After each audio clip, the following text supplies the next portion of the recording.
कोणालाही म्हणायचा अधिकार आपल्यासारख्यांचे बोलूच नाही. तेवढा त्याग आहे त्यांचा, तेवढा अभ्यास आहे, तेवढी साधना आहे, तेवढं तप आहे, म्हणून बोलण्यामध्ये शक्ती आहे आणि म्हणून त्यांचं बोललेला प्रभाव पडतो का आपल्यावर. काय आमच्यासारखे ते येते तसेच बोलत येते, निघत येते. विठाला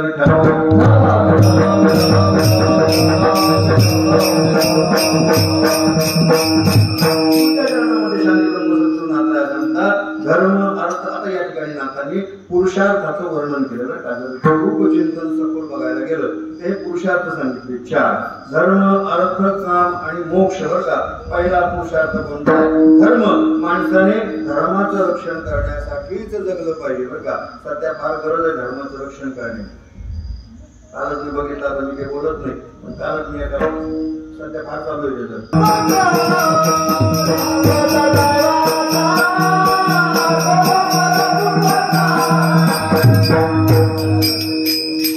म्हणायचंय का? म्हणायचं म्हणा. 5 मिनिटं आहे आपल्याकडे. कशासाठी आहे? पहिला मुद्दा धर्मासाठी माणसाने जगलं.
कीर्तन कशासाठी प्रगट झाली? नाथ महाराजांनी काय केलंय? धर्मरक्षणासाठी भारूड पुढे आणले. बरं का, लक्षात. भारूड द्यायची गरज नसताना का पडली? जे शास्त्रातलं ज्ञान आहे, गुह्य ज्ञान आहे, जे संस्कृत पर्यंतच होतं मर्यादित, काही ठराविक लोकांपर्यंतच होतं, म्हणून बाकीच्या लोकांना धर्म कळत नव्हता, देव कळत नव्हता. देव देश आणि धर्मासाठी प्राण घेतले. शूर मी सरदार, आम्हाला काय कोणाची त्यावेळेस नाथांना लक्षात आलं की नाही गड्या, या भाषेमध्ये यांना कळणार नाही, म्हणून नाथ महाराजांनी भारुडाची निर्मिती केली. लक्षात घ्या. म्हणून हा पुरुषार्थ आहे कोणचा? धर्मासाठी आपण जागलं पाहिजे. सध्या खूप गरज आहे बरं का. धर्माचं रक्षण करणं म्हणजे इतर धर्माचा द्वेष करणे असं होतो का? नाही. तुझा धर्म तुझ्यापाशी श्रेष्ठ, पण आमचा धर्म आमच्यापाशी श्रेष्ठ. काही जरी झालं तरी आम्ही आमचा धर्म सोडणार नाही. मग आमचा धर्म कोणता आहे? कोणता आहे बडे महाराज? धर्माचे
करावे पापाचे खंडन, धर्माचं वर्णन सगळ्यांसाठी बरं का.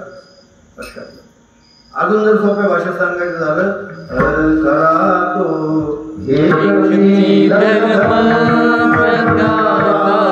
प्रेम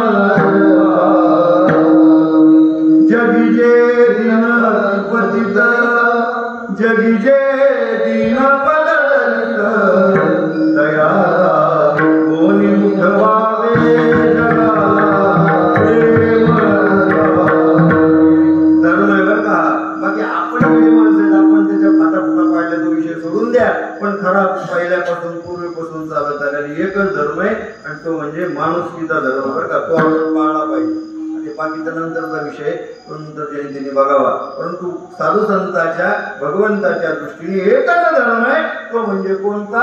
अगदी भागवतामध्ये बघा भक्त प्रल्हादांनी तेच सांगायचा प्रयत्न केला, बाबा सगळं तोच आहे, लक्षात घ्या हा धर्म आहे. सगळ्यांमध्ये त्याला बघावं, हा आपला धर्म आहे. प्रत्येक माणसाचा, कुणी कोणत्या कनिष्ठ जातीचा नाही, कुणी श्रेष्ठ जातीचा नाही, काही नाही, सगळे आपण या ठिकाणी वैष्णव म्हणून वैष्णव धर्म आहे आपल्याकडे. वैष्णव जनते देणे कहिए पीड पराई जाने पर दुखे उपकार करे कोये मन अभिमान माने रे. धर्म आहे, वैष्णव धर्म आहे. आणि अजून 10 ते 20 वर्ष थांबा, फक्त एकच धर्म राहणार आहे आणि तो म्हणजे हा वैष्णव धर्म.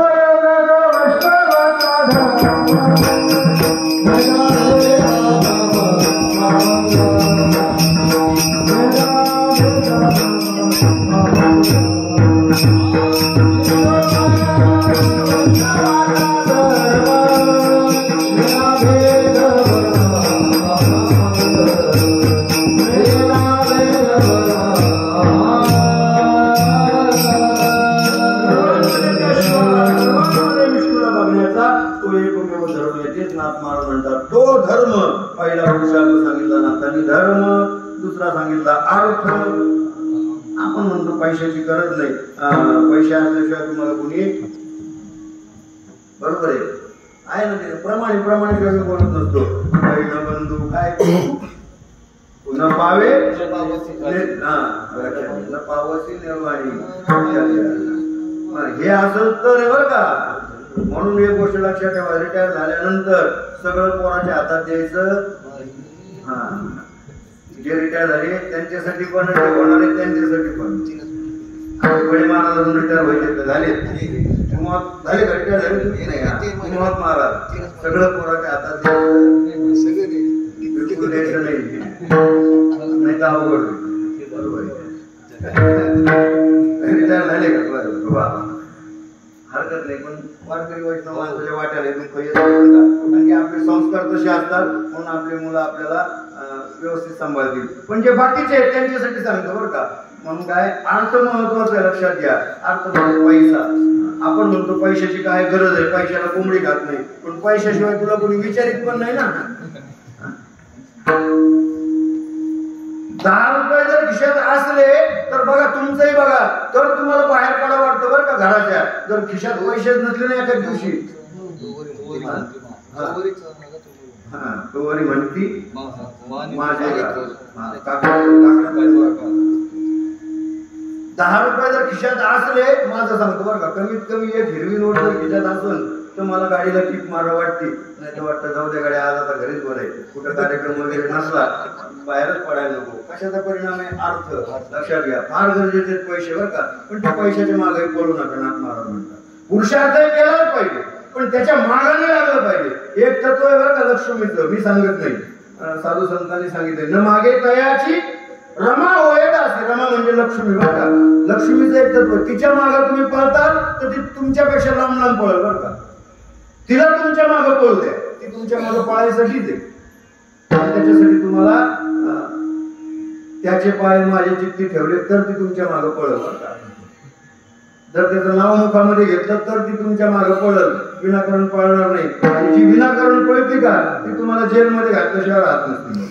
म्हणून काय बघा, मग काय धर्म अर्थ, म्हणून अर्थ सुद्धा माणसाने त्या ठिकाणी कमवलंच पाहिजे, केलंच पाहिजे. पुरुषार्थ. तिसरा सांगितलंय काम.